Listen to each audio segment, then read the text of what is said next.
If you're in the mood for some unimpeachably excellent science fiction, you could do a lot worse than a pair of movies that have received the highest badge of honor from a certain influential website. To say that a movie is perfect doesn't really mean anything in any objective sense, although it kind of feels like it does when Rotten Tomatoes says so. The review aggregating website occupies such a respected position within film discourse that it holds a lot of sway over most moviegoers' viewing habits. If a movie is certified fresh, then a lot of people are probably going to pay attention to that movie. When it comes to science fiction, a perfect 100% score has been achieved by only 2 films, according to RT's metrics. Although it should be noted that we're focusing on live-action sci-fi, as the animated features Invader Zim, Enter the Florpus, and Evangelion 3.0 plus 1.0 both have 100% scores as well. But the 2 supposedly perfect live-action sci-fi classics, 1984's The Terminator and 1979's Stalker. But what does it actually mean to have a perfect score? Rotten Tomatoes works by aggregating approved critics' reviews and calculating a tomato meter score. According to the website,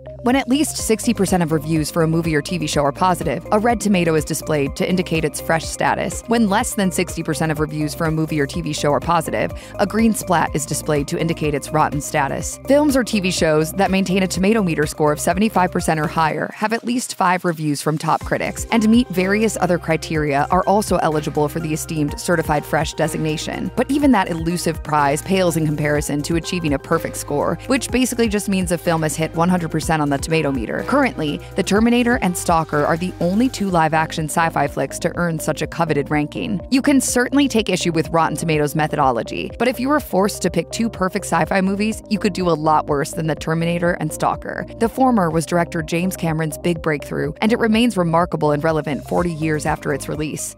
I warned you guys in 1984. You didn't listen. Cameron himself believes that the events of The Terminator could actually happen, which certainly makes sense considering the increasing use of artificial intelligence in the 21st century. In addition to its enduring timeliness, The Terminator is just a fantastically entertaining movie, as it melds elements of slasher horror and sci-fi for a wholly original cinematic vision. Stalker, meanwhile, is similarly unnerving, but with a much artier, slower-paced style. Directed by Andrei Tarkovsky, this Russian-language Soviet film can at times feel like a horror movie, but it also plays like a psychological thriller. The titular Stalker acts as a guide to a writer and a professor, both of whom seek to enter a restricted area known as the Zone. Just exactly what the Zone is remains ambiguous. Beyond it is a heavily guarded region where some calamitous event occurred and created a room capable of granting a person's deepest wishes. Like The Terminator, Stalker is often included in lists of the best sci-fi movies of all time, including a spot at number 29 in the British Film Institute's 2012 list. While Rotten Tomatoes isn't necessarily proclaiming The Terminator and Stalker to be objectively perfect, the site is based on a ranking system that employs a somewhat objective process. But besides the fact that these rankings are just aggregations of individual subjective opinions, they're also open to manipulation. Ultimately, it's fun to see which movies can attain the perfect RT ranking, but these designations obviously aren't perfect. While that may seem obvious, it's still worth repeating. So if you've actually seen The Terminator and Stalker, but don't agree that they're all hyped to be,